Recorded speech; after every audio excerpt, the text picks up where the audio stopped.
No migraines, so no paracetamol, no ice packs, nothing. No lost hours, no lost days in a dark room, which is unbelievable. My fingers used to hurt, my joints. All of that has gone. Rings that couldn't fit on my fingers, I'm now wearing again. Insect bites, I'm not getting that really surge of histamine and big swelling, and I'm not in hospital.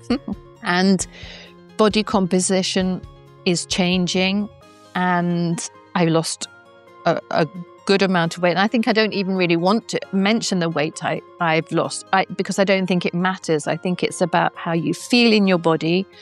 My energy is higher, and I'm able to deal with the emotions and the rubbish that goes on around much better. So sort of, I would say, emotional resilience feels stronger. And I'm just loving being me again, which I did not before.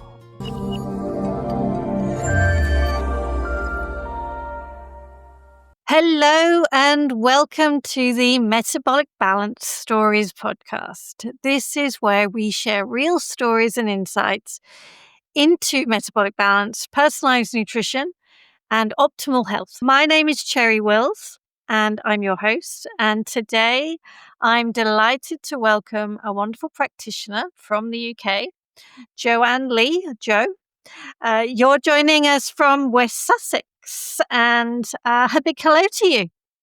Hi, Cherry. Thank you so much for inviting me to come and talk on your podcast. I'm really excited. It's wonderful to have you here, and I've got to know you over this past year because I've been getting to know the UK practitioners, and it's been so lovely supporting you, and I've had a few insights into your journey, and that was one of the reasons why I really wanted to bring you on and share that as well. So you're a nutritional therapist. That's right. Yeah, I graduated back in 2019. Yeah, so you've been in practice 6 years, yeah.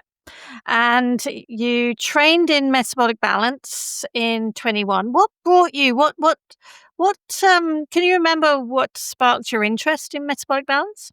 I can actually. I had just graduated not so long ago, and I was applying for a job, and I got down to the last 2 or 3, and it was for a weight loss clinic in London. And one of the reasons why I didn't get the job was because I hadn't trained in metabolic balance. So I immediately shot off and trained in it straight away. Cool. But I don't think you really used it at that point, did you? No, it's embarrassing really to say I didn't. Life at the time was really, really stressful, not so much with my own stuff, but family stuff, lots of ill health and problems. And it all just felt too much. And I think because at the time you were trained in it and then you were given your plan and you were really taking yourself through it, which I think highlights the importance of a really good coach. Because I looked at it and just thought, can't do this with everything I've got going on. I've got a holiday. And I talked myself out of doing it. And I actually probably really needed it then, but didn't do it, shelved it in a big box along with lots of other training. And you don't actually put it into practice. So yes, it's not like that anymore though. And I think, gosh, this is what I think, whether we're practitioners or whatever we have in life, sometimes we can do something with all the great intentions, but it doesn't quite work. But like you said, it can make such a difference when you do have a practitioner, or if you'd had a coach at that time, maybe things would have been different. Yeah, totally different. I mean, I think that's the key part of it, isn't it? And which you've kindly helped us so much to give us the tools that we can really support people. But it makes all the difference between a plan that seems difficult to making it so accessible and so doable, and something that people can then just use and know how to work through it on their own, which is what we want. We don't want to encourage people to become dependent on us. It's about sharing this. I mean, I do use the word life-changing because, as we'll see probably when we talk about it, it's totally changed my life and the way I practice. So, Because again, in 2019, you didn't, or 2021 actually, when you actually did MB, but you didn't use it because I think you didn't really fully aware of the potential of it at that point, maybe. No, No, I mean, to be honest, I'd probably just trained in it, hoping it would get me a job. And until you do it, you don't understand the power of it. And I think once you do it, you can become really evangelical about it, because you want everybody to have this experience and have the changes. Because every day, well, not every day, but every week, I notice something that has changed or improved that I didn't even realize, because I just accepted that that was how I was. Things like on a recent holiday, I used to get stung by insects and I would have terrible reaction. I'd been in hospital 2 or 3 times on a drip because I was having that bad a reaction. Yeah. And I got bitten on holiday last time I went. Hardly anything, not even really an itch. Obviously, the histamine, I wasn't reacting. So that was an amazing change. Sounds small, but the discomfort from that had spoilt many a holiday. If you're in hospital for 2 days, it's not great. Awful. Yeah, no. And I think we need to really take people back and share what your health journey actually was, because so if we, would you share where you were with as with your health? Yeah, I mean, I think when you look back, as a child growing up, from probably my teenage years, I was always very aware that I was incredibly slim up top, very skinny arms to my waist, and my lower body from probably puberty, teenage years was slightly bigger. But I didn't really focus on it. But I was aware I never had really a shapely leg past teenage years. You sort of notice it when you compare yourself to others. And I did feel that if I squeezed my skin at all, there was a definite sort of like a half deflated bubble wrap under my skin. But you take that as just being how you're built. And then I think when I had my second child, so this would be 96, I did notice that I did get bigger around the sort of thighs and bum, which didn't go like it normally does. I mean, some degree, our bodies change giving birth. We're not trying to be the same as we were. But when I look back, I can see that there was a shift. Again, I got slimmer, but even when I got slimmer, if I look back at photos, I'm always hiding my legs whenever possible. I'm standing behind things or, just hiding. I can see it. And then I had an incredible stressful sort of 5 years with family things going on and people's difficulties and ill health. And I think when the pressure came off that in January of last year, it felt as if my body exploded. I had, my weight went up a lot to the heaviest that I've ever been. It had been creeping up over those years, but I had these fat pads, like someone had slapped 2 chicken fillets outside of my knee on my shin. My thighs were full of fat. Around my knees, it was all swollen. It was quite painful. I had these sort of, again, like chicken fillets on, if you rest your hands on your sort of outside of your hips on your flank there. And there was one photo taken of me on a holiday with the sun behind me, and I had my arms up like this. And I noticed this sort of loose hanging bit here. And I'd seen a webinar about lipedema before that had resonated with me, but at the time I thought, oh, you've just been lazy. All this negative self-talk that we would hate our clients to use. Yeah. You've let yourself go. You're not doing enough exercise. You need to get your act together. So I sort of squashed it for 2 years, but then, as I say, by May, I was on the phone with a friend who was discussing postmenopause weight gain. After that call, I went and weighed myself, and I was so horrified that I said to my husband, who I hadn't actually really wanted him to see me naked for a while because I felt so yuck, really. And I said, does my body look like the way I eat and live? And he said, no. So I'd already researched a doctor way back when I'd done that, listened to that webinar, contacted him and had a consultation. And that was in sort of May. And he diagnosed me with, I think it was type 1 and 2. I get muddled up between the stages and the types.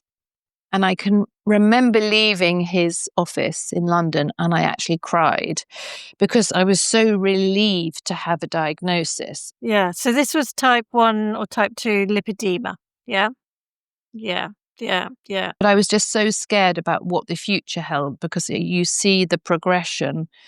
And I was thinking, I don't want I don't want to end up not being able to move, possibly being in a wheelchair. I already felt uncomfortable and my legs had always ached. If I was at a cocktail party when I was young, standing up, I'd be moving from leg to leg and my legs would feel tired. But I had no idea that all of these things were possibly linked to lipedema. Yeah. Yeah. The beginning stages.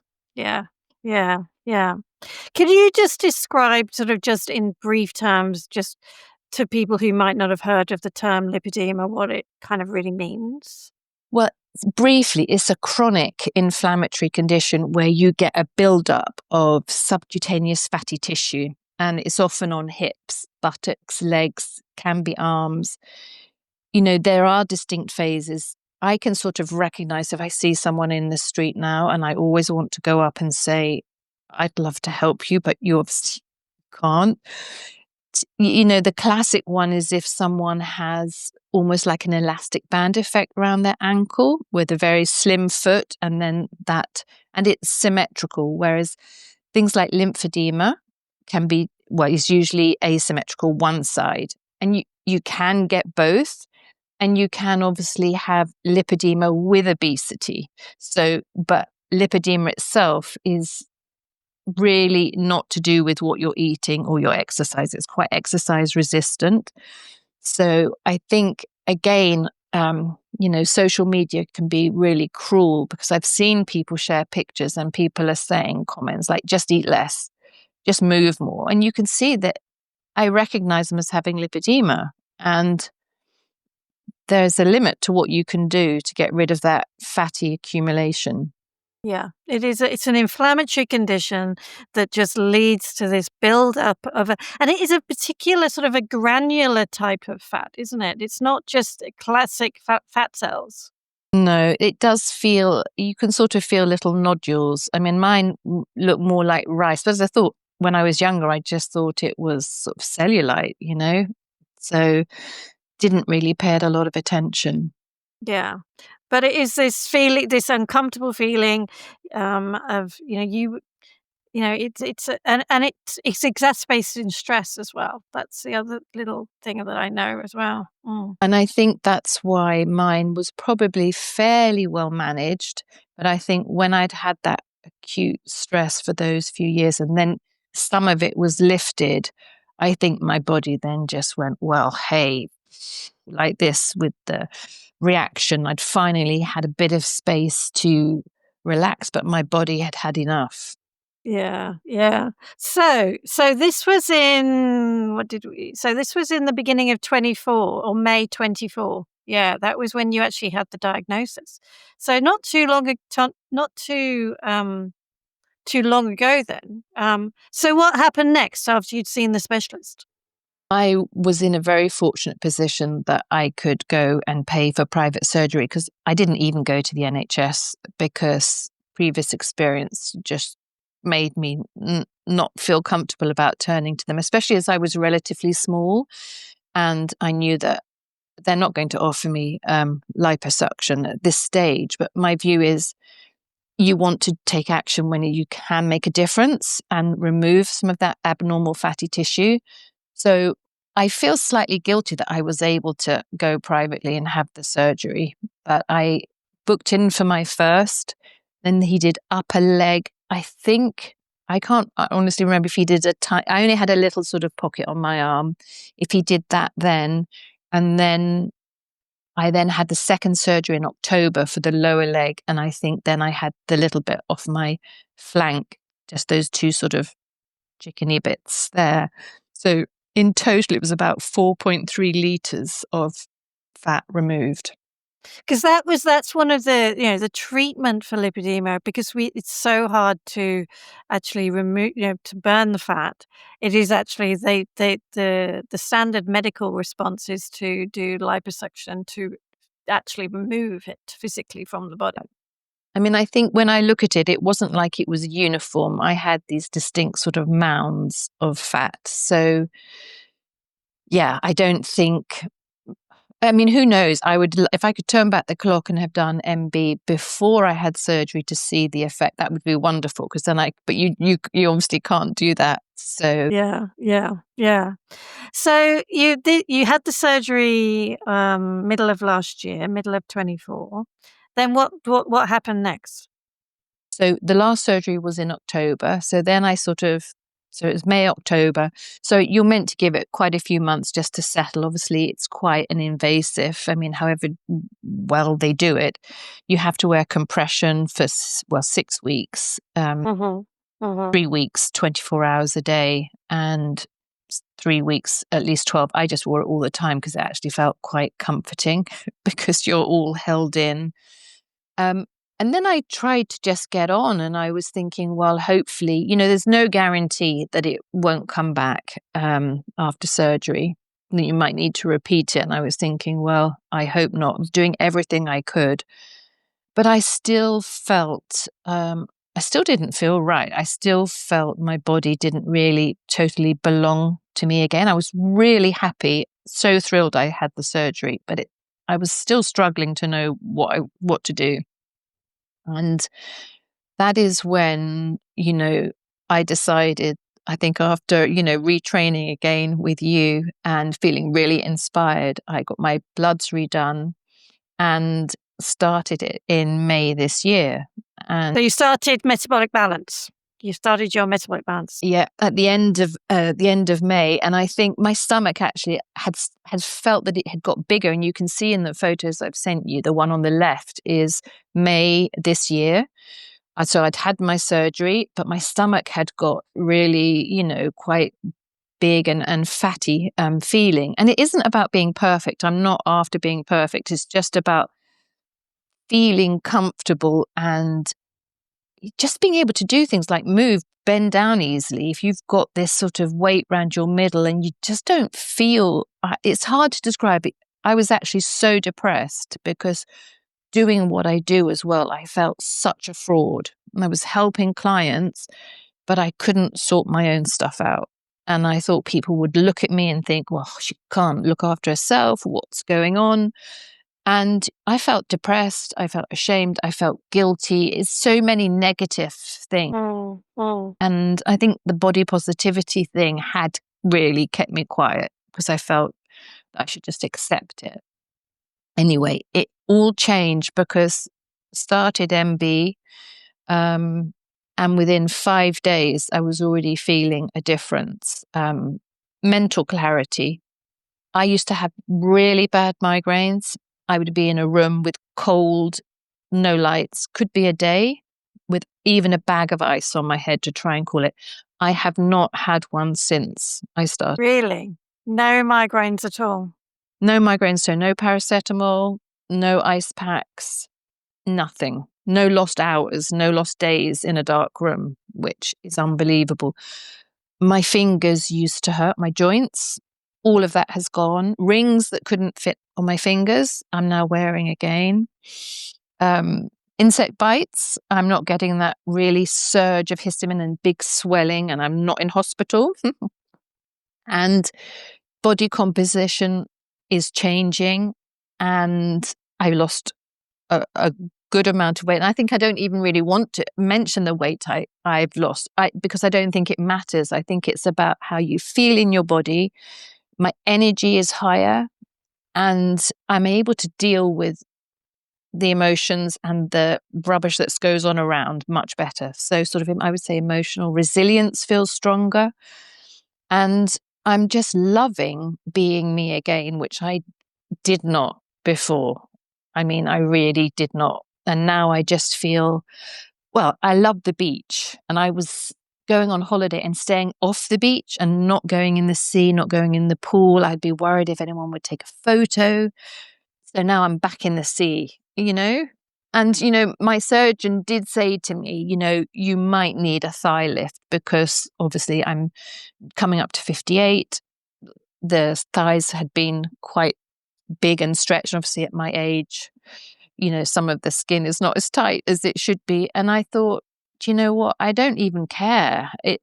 Yes, I can see that it would be amazing if I did, but I don't want to have that surgery. I feel I'm going to keep going with MB. I'm doing weight training 3 times a week with a really supportive group locally, because it's not about either or. I think it's just about doing things that really work together.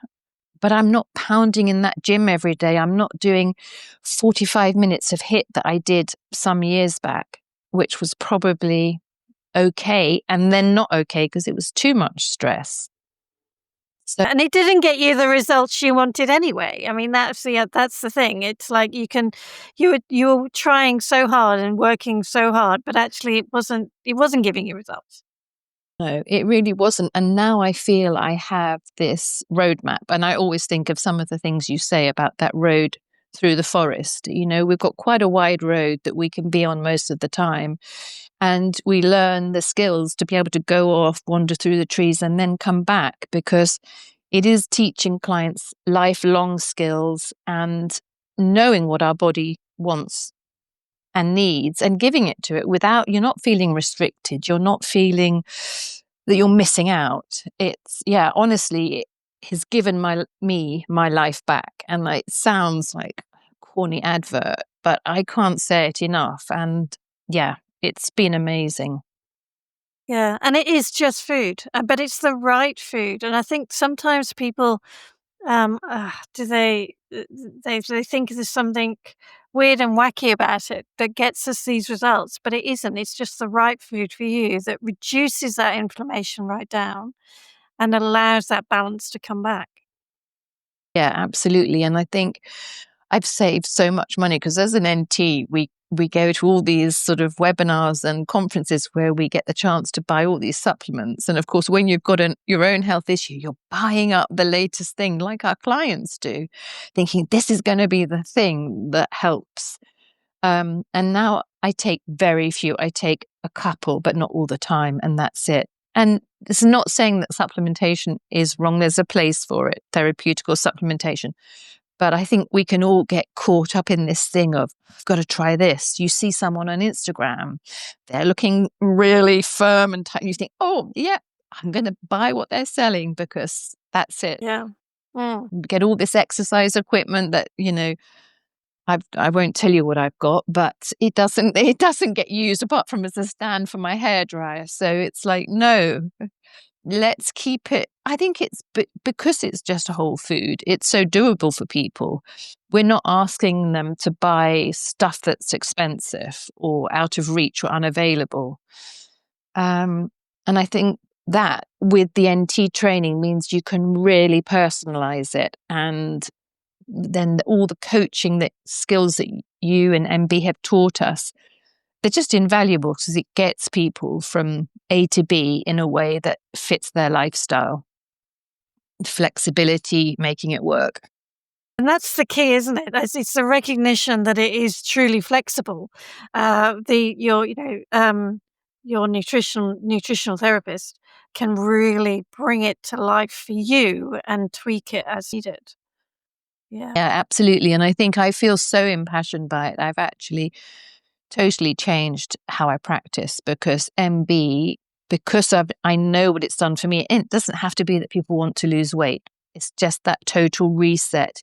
You can even get them to gain weight if they need or maintain weight. But it's helping us get all those foundational pieces in a row, which we can do, but we're guessing more, if we're honest, with nutritional therapy, looking at someone's diet and saying, okay. But it's amazing when I've done plans for people and they say, oh, it's interesting that that's there and that's not, because I know when I eat that makes me feel really bad, and it's not on the list. Or it might be something that they've been avoiding, but actually contains nutrients that their body could really benefit from. Yeah. Yeah. Yeah. It is fascinating, but it's not getting you to go and buy £500 a month of supplements. It's just getting you to think about how you eat, drinking enough water, and eating the foods that your body needs. And it's simple, but I mean, if we knew the secret of the MB algorithm, we'd all be, swanning off to the Caribbean. But it's it's that secret that we're able to use through our training and then with our skills that make that magic happen. Yeah. Yeah. Yeah. And I mean, one of the things I am also fascinated to maybe unpick and talk to you about is, the difference as well between, you could have used MB back in 21, as the plan, but you weren't in that headspace or you weren't able to do, and then you were in the right headspace sort of earlier this year. And I think this is an important point to even share with people, that sometimes, we have to acknowledge that it's not timing, it can be everything. Yeah, definitely. And I think it's one of the things with clients, you talk to them frankly about the preparation phase and the first 2 weeks when you require them to be quite focused. And that can extend a little bit as well, depending on their needs. And I think it is about encouraging them to choose a time when it makes sense and they can do it without it being, if you're going to start someone on it the week before Christmas. I have actually started somebody the week before Christmas. Actually, funny you say that, because it was the right time for them. That's the difference. It was the right time for them. Yeah. It has to be the right time. I mean, I have a client who's about to get their plan created, but they've got a full diary of social engagements before Christmas. So we're opting to start in January. But we can already get those basic sort of MB, I call it framework, in place, some of the water and the Uh-huh. ways of eating, so that when it comes to January, they've already got a good foundation to build on and it eases in. But yeah, it's the right time for each person. So if someone's not really got a full diary at Christmas, or if, I've sat in the car park when I've had lunches with friends and I have taken my prepared lunch and it's fine. I think but with support and knowing what it can do. And once you get to that days in when you start to feel a difference, you don't even need too much encouragement to keep going because you just want to keep going. I sometimes do think that the right time is when you're really ready for the change, where you actually are truly ready, that you want to feel different. And because humans beings, we are amazingly resourceful, when kind of we allow ourselves to be so. So sometimes it is, if we've got a lot of social engagements, maybe that is the right time to wait. But I've also helped clients. There was one lovely lady I'm thinking of who, she was like flying, you know, for work, overseas, at least once a week. But she still managed to make it work because she wanted things to be different. No, I think you're really right. I mean, it is a really, really important point because in 21, I was coasting, I was managing. But by this year, I was like, I've got nothing to lose. I can't, I want to see a change. I want to try it. And yeah, I think, yeah, you're right. It has to be that point when you've exhausted everything else. And to be fair, a lot of clients come to us, don't they, when they've been through all other options and we're seeing them at their worst, really. Yeah, which is sad. It is sad. But I think having something like MB feels so empowering because you know that you can help people with that. I mean, if they do that, I mean, if I could give a guarantee on it, I mean, I know I can't, but if they do it, I would be very surprised if they didn't have considerable benefits. It's physical and mental. Oh, yeah. It's that whole, we're going to get somebody to a better potential for them. It's not curing, but it's actually shifting the dial into making you feel more like you. Yeah. Exactly. And giving you the strength to do other things. Like for me, because of the pain, and even after surgery, I still had some degree of bulk and heaviness in my legs that I felt wasn't there. And probably, you see, the inflammation was all just still there, simmering around. Something wasn't agreeing with me. And, who knows what would have happened to me if I hadn't have done MB. I don't know, but I just know that how I feel now, yeah, I'm over the moon. Yeah, that's it, really. I mean, I go places to some of these networking meetings, and I'm just like handing out photographs of myself. Like, the shame has gone, because I'm my own testimony to what it can do. So yeah, it's very powerful. Yeah. And I think, I could talk about that. I love the fact that you say the shame is gone. It just fills me with so much joy. I think that emotion is crippling, and I think it's the cruelest thing that people can feel. So wrong. It's so wrong that you would feel that, but it is something you felt at the same time. Yeah. Yeah, and I think because of the body positivity movement, which is brilliant. Look, we want people to really respect their bodies and what they can do for us, and all the hard times they get us through, all the amazing things they allow us to do. But also, I think we need to still be open to people that are questioning what is happening in their body, and they're not happy, and they instinctively know it's not right. I mean, I knew it wasn't right, but I was thinking, oh, you're not big enough that you need to do anything.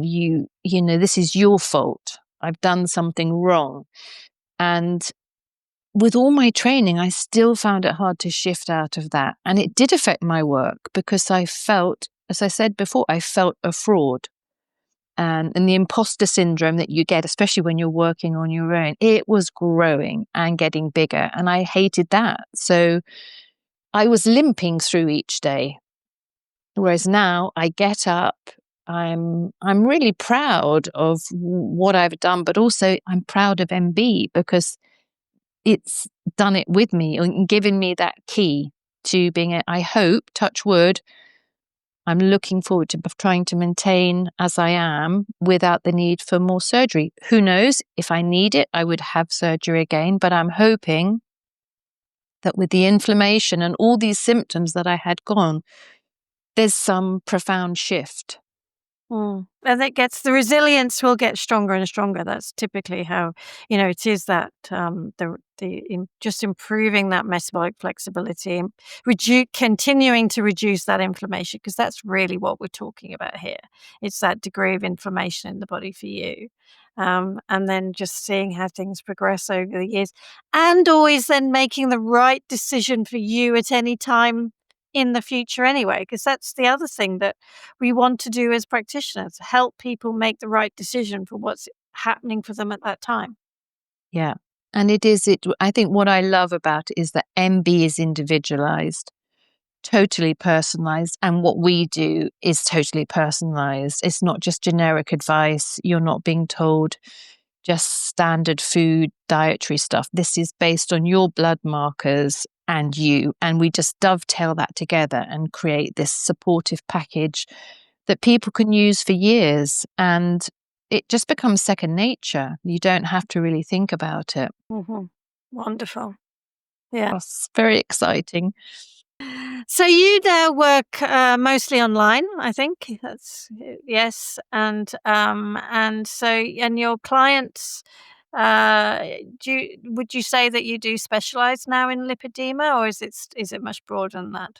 Yeah, no, much broader. I mean, to be honest, it's one of those things that I haven't delved too much. It's funny, in all the research behind it. I know that things like the keto diet can supposedly help, but for me, the keto diet feels quite restrictive and quite challenging for a lot of people if you're really going to. It's not great long term. It's not great long term at all. You can't do it for more than a few months. Yeah. No. So I would love to have a group of people that had lipedema, and especially those that maybe can't afford to have the surgery, to just see what an improvement it could make. I haven't yet done MB with someone with lipedema. So if anyone out there has it and wants to try, I would be your biggest cheerleader. But I think for me, it's as I said before, it's foundational pieces. So I do support people that have OCD, and I think you can still use MB. I say MB light, where you find out what foods suit them and you can focus on those. It just has actually, I mean, menopausal, perimenopause. I mean, anybody. I mean, I don't think there's anyone that couldn't benefit from MB. So, Yeah. Mm-hmm. yeah, I mean, I'm getting people with reflux coming, postmenopausal, and the thing that people say is that they feel different very quickly. There's just something in them shifts, and it's quite hard to define. And I think it is because we accept so many of these things. They just become part of our everyday, and we sort of compensate for them, don't we? And we don't realize that actually it shouldn't be that way. It shouldn't be so exhausting. Yeah, it shouldn't be so exhausting or so tiring, or that pain that happening. You kind of, we do accept that as, and you actually recognize, what if what if the fuel was so good that actually the body worked just that little bit more optimally, and that's really what happens. Yeah, amazing. Yeah. It is true. I mean, I've used it on sort of Instagram that, MB tells you what your body needs. And I say, I help you listen, but it's sort of MB and you and your coach, it all helps you tune in. And then you've got this powerful thing that just, I don't know. It feels, that advert, was it Visa card or MasterCard where you're walking and everyone gets out of your way. It's sort of like that moment where you're sort of rolling back and just have this smooth path to the best that you can feel. You can use that. Yes. So, Jo, is there anything else that you would share? I mean, you shared so amazingly your journey, but is there anything else you'd share if somebody's sitting there thinking, should I do MB? Should I reach out to you or to a local coach to them? What would you say? Yes, yes, yes, yes, yes. Do it. Reach out and find a coach that you get on with, that you resonate with, and just do it. You've got absolutely nothing to lose, loads to gain. And, 100% just do it and find out what it involves, because it's probably a lot different to what some social media posts would have you believe. It's just empowering whole foods, and you're going to love it. You're going to love how it makes you feel. So definitely do it. Yeah, I think that's it. It is how it makes you feel. The lightness and the clear-headedness and the being able to move. That's the good quality of life stuff. Yeah. Yeah. I mean, I don't think I've felt this good, I would say 10, 12 years. I mean, I cropped the head off my before photos in there, but when I took my photos, oh, I look so miserable. Even my whole face is sort of hanging. I mean, I'm not against getting old, but I just look like this hangdog. It's like I've given up, like the lights have gone off. And now I just feel, I think I was a bit annoying on social media for a while. I'm not a big, but I was like on there, like all like, oh, I'm so excited. But that is how I feel. I just want to tell everyone about it. So, yeah. And that's this is that feeling, and that's why I wanted to start the podcast, to be honest, because it's just a way of me trying to be able to tell people more about what can happen and get the stories like yours out there. So it's thank you so much for sharing, and I'm obviously delighted. I've been delighted that I've been able to support you as a practitioner, and help you, help more people too. Well, it's been brilliant. And without you, I mean, honestly, I don't think I would have done it, and B, I wouldn't have changed the way I practice. So I'm really, really grateful. So thank you, Cherry. Yeah, well, it's wonderful to support you. I love it. I love it. So thank you. And if anybody would like to connect with Jo, you can find her on the metabolicbalance.com website, the find your practitioner, find your coach, or you can also find your local coach wherever you are in the world as well, and just be your best self. So it's wonderful to have you. Thank you, Jo, for joining me. And we will catch up again hopefully soon. And who knows, we'll get you back on the podcast maybe in a few years' time as well, when we can see how things are maintaining nicely for you. So thank you everyone for listening, and we will catch you next time.